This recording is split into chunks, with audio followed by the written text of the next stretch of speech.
Iisaku muistet, kuidas tekkis Iisaku üldse siia maakera peale, kuidas on need Eesti inimesed, Iisaku inimesed, siin praegu ja naeravad, kui hea elu siin ikka on. Algas see kõik, kui sündis kangelane, kelle nimi oli Iisak. Iisak oli tugev mees, ta armastas kõiki ja ta oli väga kangelaslik.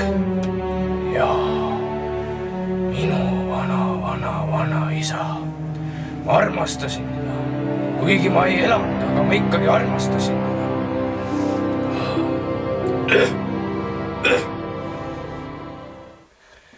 Iisak tuli põhjast lõuna.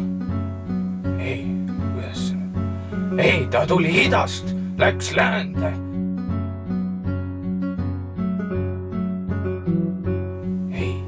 Ei. Iisak tuli, läks põhja.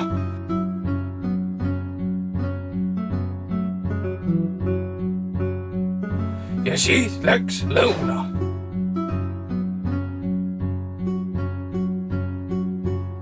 Ei,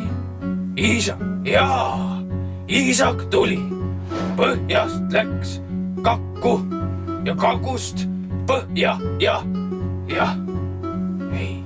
Ei, Iisak tuli põhjast läände. Kirdest kakku, ei, kuidas?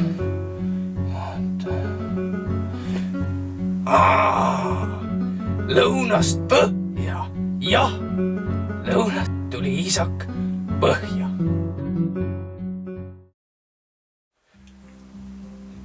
Käisid kuuldused, siin piirkonnas pidi olema suur ja kuri lohe. Iisak just tuli lõunast. Mõõka ei olnud, kilpi ei olnud, olid ainult püksid.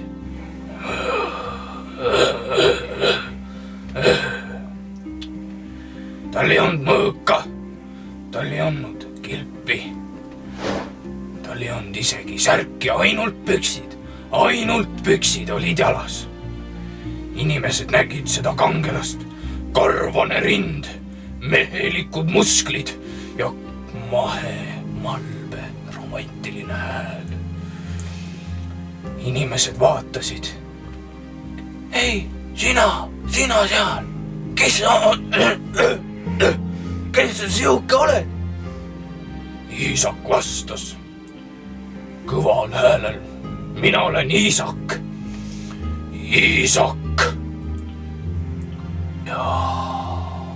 Aga siis ei oota. Ja Peeter tuli Iisaku juurde, palus abi. Iisak ei uskunud, et siin pesitseb suurkarvane lohe. Ei, see oli Madis, kes tuli. Madis tuli koos Peebuga.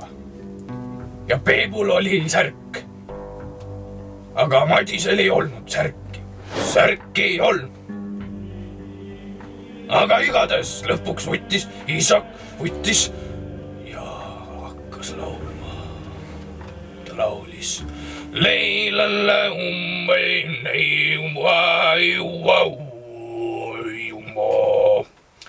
ja Iisaku rahvas. Sellel ajal ei teatud, et see veel Iisak on. Vot nii. Sellel ajal polnud koha nime. Aga siis Iisaku rahvas tuli kokku, nägi, et meie päästja on kohal. Ja Iisak seadis sammud suure ja karvase lohe peale. Lohe põrskas tuld. Ei põrskas. Lohe lendas. Ei lohe. Loel oli mitu pead. Jah, loel oli 12 pead. Või lükka. Ei, 12 pead. Iisak. Tal ei olnud ju mõõk. Tal ei olnud ju kilpi. tal ei olnud ju särki, tal ei olnud ju mitte midagi, ainult püks. Iisak seadis sammud Kasevälja poole. Kaseväljal pidavat kasvama kõige tugevamad kasepuud, mis üldse maailmas olemas. Iisak hakkas kaske taguma. Tagus jalaga, tagus käega, tagus peaga ja sai puuhalu, kasepuuhalu. Ideaalne mõõk lohede tapmiseks. Ideaalne mõõk ükskõik kelle tapmiseks. Ei, nui, parim nui maailmas. Iisak läks pühaväge täis. Iisak tuli, musklid läksid pingule, silmad läksid püha viha täis ja jooksis lohe juurde. Ja lohe karjus, lohe möirgas. Lohe oli raevunud, et keegi tuleb tema teele ette. Tema, kes tahtis süüa saada. Ja hakkas karjuma. Ja Iisak oli raevunud kui hunt. Karujõuga hüppas lohele peale, lõi teda oma nuiaga. Lohe möirgas, põrskas tuld, ei põrskanud. Lohe oli karvane ja tal oli mitu pead. Iisak lõi 2 pead maha. Lohe karjus uuesti.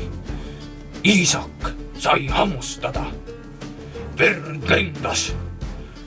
Iisak karjus. Ja siis mida näeb Iisak?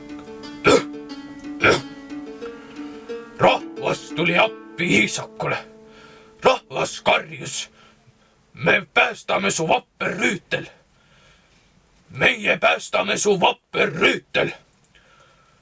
Peksti lohet siit ja sealt. Lohe karjus ai. Kuni oli ainult 1 pea järgi. Aga lohe ei andnud alla. Ta vehkis oma peaga. Lohe vehkis peaga sinna ja tänna.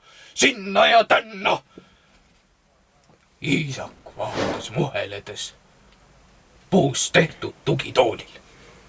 Kuidas Iisaku rahvas, tema enda kangelased, tema enda käe alt saanud väge. Inimesed teda, lohet, tapsid. Lahing oli lõppenud. Iisak oli kogemata magama jäänud suurest lahingust. Ärkas üles. Inimesi ei olnud, lohet ei olnud, kedagi ei olnud. Ainult nui ja püksid olid järgi. Aga Iisak mõtles, mis seal ikka. Tuleb siis talu luua. Tuleb teha lapsed tuleb teha. Oi. Kui Iisak valis endale naise välja. Neitsik oli kui kevadine õun. Kevadel ei ole õunu. Ei, siis ta oli hoopis kui kevadine vihmapiisk. Päikesest nõretav vihmapiisk, mis langeb pähe. Jah. Ja siis hakkas Iisak lapsi tegema. Tegi nädal aega. Tegi 2. Kulus lausa 3 nädalat aega. Tegi lapsed valmis. Lapsi oli oi kui palju. Rohkem kui 7 pöialpoissi. 8, ei, 9, koguni tosin last oli. Ja niimoodi tekkiski Iisaku. Niimoodi me siin kõik siis olemegi. Iisaku järeltulijad. Minu vana isa. võtke eeskuju noored, võtke eeskuju vanad, võtke kõik eeskuju